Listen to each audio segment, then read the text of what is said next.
प्रश्न नंबर 1 से 25 तक का सॉल्यूशन आपने देख लिया था। चलिए शुरू करते हैं। प्रश्न नंबर 26 आपका प्रश्न कहता है, मृत्यु का कारण निर्धारित करने के लिए जानवरों की पोस्टमार्टम परीक्षा को क्या कहा जाता है।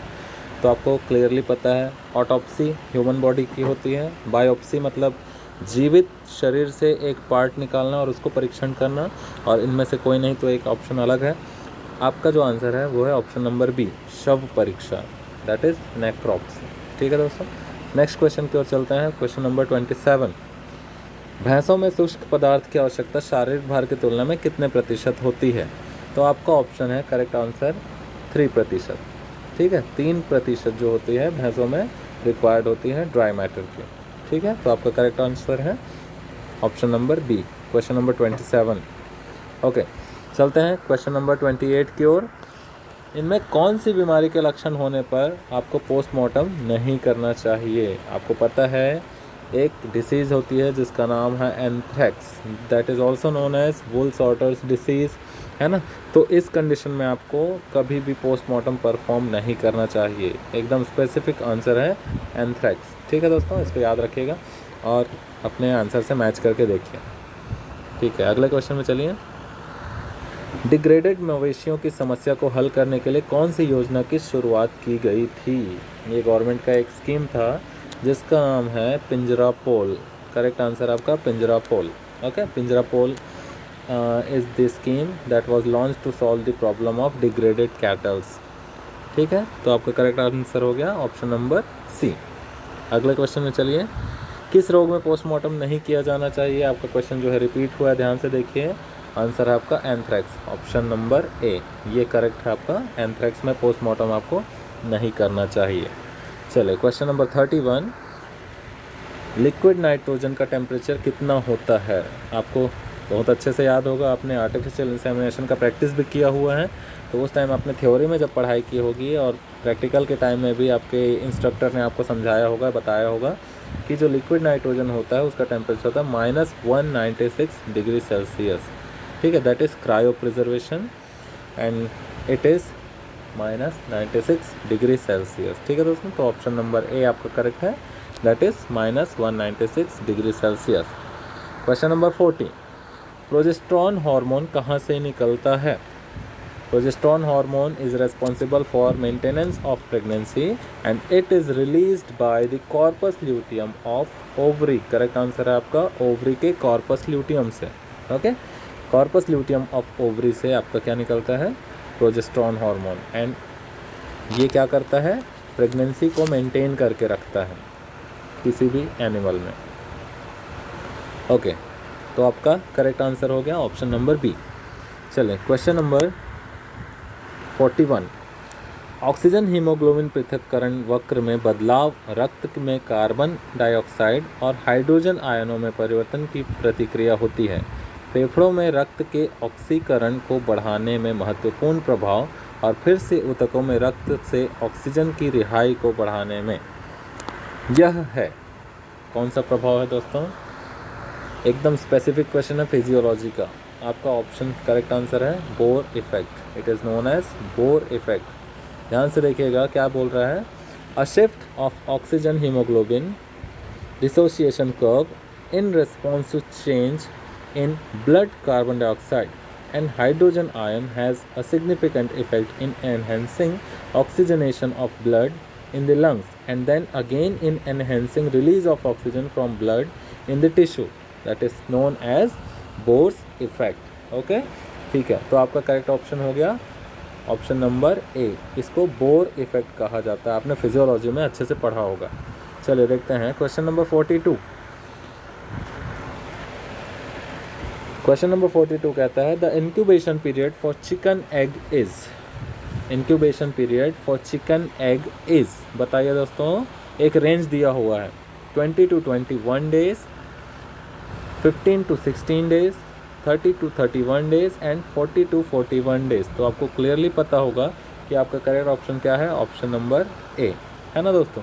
तो ये है आपका correct option 20 to 21 days, option number A is correct. चलिए देखिएगा क्वेश्चन नंबर 43, श्वेत क्रांति के जनक कौन हैं। श्वेत क्रांति के जनक कौन हैं। ऑप्शन है आपके पास Norman Ernest Borlaug, MS Swaminathan, doctor Verghese Kurien, professor Harilal Chaudhary. तो आपका करेक्ट आंसर क्या हो गया? Option number C, doctor Verghese Kurien is the father of white revolution. Okay, चलिए अपने मॉडल आंसर में टिक करते जाइए। Question number 44, in hay making moisture percent is. दोस्तों ध्यान से देखिएगा, क्वेश्चन नंबर 44 का आंसर क्या है? इसमें गलत लगा हुआ है ना, आप लोग वीडियो में मत देखिए, वीडियो में जो टिक लगा हुआ है वो कुछ गलत भी हो सकता है। तो आपका जो आंसर है दैट इज़ 24%, ऑप्शन नंबर सी।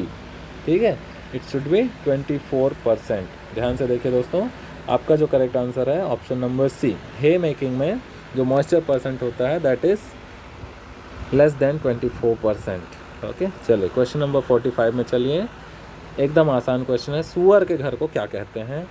तो आप लोग अगर इंग्लिश में कंफ्यूज हो रहे हैं तो आप हिंदी में देख सकते हैं, स्टाई, कैनल, पेन, बार्न। ठीक है, ये इंग्लिश वर्ड्स कई बार कंफ्यूज करता है, तो इसलिए आप लोग हिंदी में देख लीजिए, सूकर खान, कुत्ता घर, बाड़ा, खलिहान।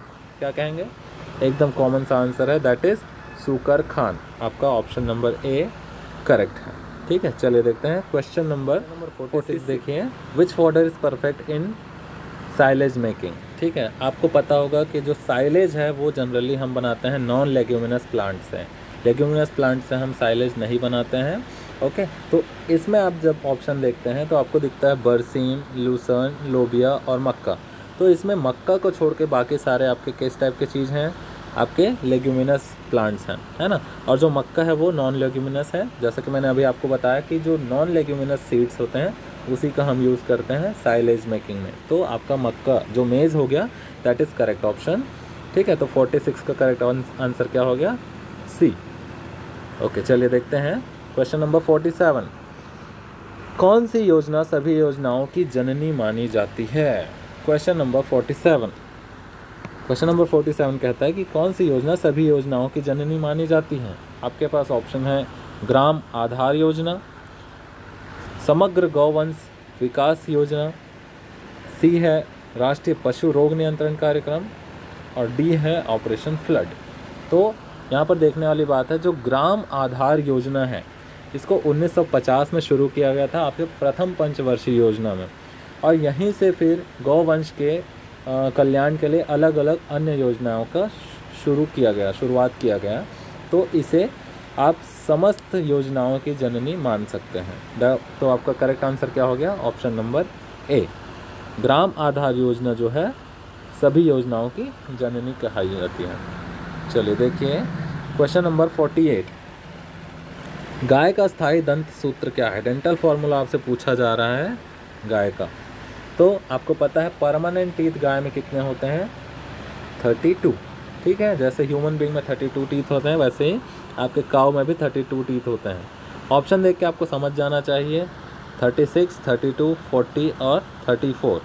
ठीक है, यहाँ पर जब आप देखते हैं तो आपको क्लियर पता चल रहा है कि ये जो ऑप्शन है ऑप्शन बी, इसमें आपको दिखाई देता है इंसाइजर 0 है, अपर इंसाइजर 0 है, लोअर इंसाइजर 4 है। कैनाइन ऊपर और नीचे दोनों साइड में 0 होता है।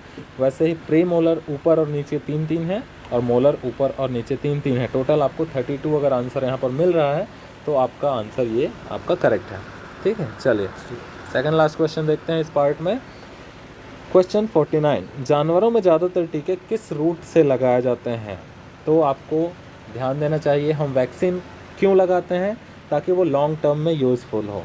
तो अगर हम सब क्यूटेनियस रूट से लगाते हैं तो जो वैक्सीन है वो बॉडी में डिपॉजिट होकर रहता है और धीरे धीरे अपना काम करते रहता है। इसलिए ज़्यादातर जो टीके होते हैं वो सब क्यूटेनियस रूट से ही लगाए जाते हैं। हाँ, कुछ गिने चुने जो वैक्सीन है जैसे एफएमडी का जो वैक्सीन है, फुट माउथ डिसीज़ का जो वैक्सीन है उसे हम डीप इंट्रामस्कुलर लगाते हैं। और कभी भी कोई सा भी वैक्सीन नस में नहीं लगता है, इंट्रावेनस कोई भी वैक्सीन नहीं लगाया जाता, सब क्यूटेनियस और इंट्रामस्कुलर लगाया जाता है।